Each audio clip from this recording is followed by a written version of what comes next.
Hello, ಹೇಗಿದ್ದೀರಾ? ಚೆನ್ನಾಗಿದ್ದೀರಾ ಅಂತ ಭಾವಿಸ್ತೇನೆ. ಈ ಒಂದು ವಿಡಿಯೋಕ್ಕೆ ನಿಮಗೆಲ್ಲರಿಗೂ ಸ್ವಾಗತ. ಯಾವಾಗಲೂ ನಾನು ನನ್ನ ವಿಡಿಯೋದಲ್ಲಿ ಒಂದಾದರೂ ರೆಸಿಪಿನ ತೋರಿಸ್ತಾ ಇರ್ತೀನಿ. ಬಟ್ ಇವತ್ತು ಯಾವುದೇ ಥರ ರೆಸಿಪಿನೂ ತೋರಿಸಲ್ಲ. ಈವ್ನಿಂಗ್ ಸ್ನ್ಯಾಕ್ಸ್ಗಂತೂ ಮಾಡೋದೇ ಇಲ್ಲ ಇವತ್ತು. ಯಾಕೆ ಅಂತಂದರೆ, ಇದು ನನ್ನ ತವ್ರ ಮನೆಯಿಂದ ತಿಂಡಿಗಳನ್ನೆಲ್ಲ ಕಳಿಸ್ಬಿಟ್ಟಿದ್ದಾರೆ. ಸೊ ಹಾಗಾಗಿ ನನ್ನ ಮಗ ಹೇಳಿದ್ದಾನೆ, ಅದು ಇದು ತಿಂಡಿ ಏನು ಮಾಡಬೇಡಮ್ಮ, ಒಂದು ಪ್ಲೇಟಿಗೆಲ್ಲ ಹಾಕಿ ಚೆಂದ ರೆಡಿ ಮಾಡಿಟ್ಟಿರು, ನಾನು ಅದನ್ನೇ ತಿಂತೀನಿ ಅಂತ. ಹಾಗಾಗಿ ನಾನು ಯಾವುದೇ ಥರ ಈವ್ನಿಂಗ್ ಸ್ನ್ಯಾಕ್ಸ್ ಕೂಡ ಮಾಡಲಿಕ್ಕೆ ಹೋಗ್ತಾ ಇಲ್ಲ ಇವತ್ತು. ಹೌದು, ಮಕ್ಕಳು ಹೊರಗಡೆ ಹೋಗಿ ತುಂಬ ಸ್ಟ್ರೆಸ್ಸು ಏನಾರ ತಗೊಂಡು ಬಂದಿರ್ತಾರೆ.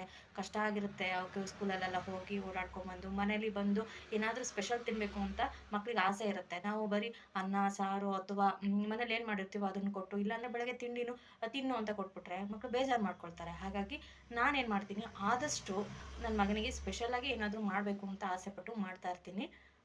ಬಟ್ ಇವತ್ತು ಊರಿಂದ ಕಳಿಸಿರೋದ್ರಿಂದ ಆ ಸಹವಾಸಕ್ಕೆ ಹೋಗ್ತಾ ಇಲ್ಲ ನಾನು. ಆರಾಮಾಗಿ ಅದನ್ನೇ ನೀಟಾಗಿ ಸರ್ವ್ ಮಾಡಿ ಕೊಡೋಣ ಅಂತ. ಬನ್ನಿ ಏನೇನು ಕಳಿಸಿದ್ದಾರೆ ಅಂತ ನೋಡೋಣ. ಇದು ಚಕ್ಲಿ, ಹಾಗೆ ಇದು ಕರಿಗಡುಬು ಅಂತಾರಲ್ಲ ಅದು. ಹಾಗೆ ಇದೇನು ಗೊತ್ತಾ, ಇದು ಅವಲಕ್ಕಿ ಉಂಡೆ ಅಂತಾರೆ.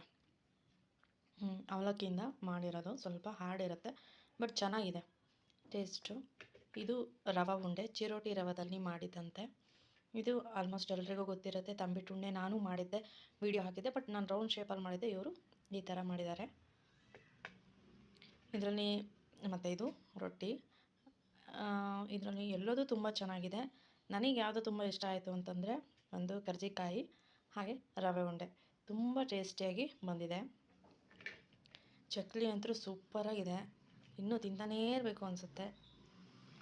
ನೋಡಿ, ಸೂಪರಾಗಿದೆ ಮಾತ್ರ. ಅಷ್ಟು ತಿನ್ನಬೇಕು ಅನ್ಸುತ್ತೆ ನನಗಂತೂ. ಮನೆಯಿಂದ ಕೊಟ್ಟು ಕಳಿಸಿದ್ದಾರೆ.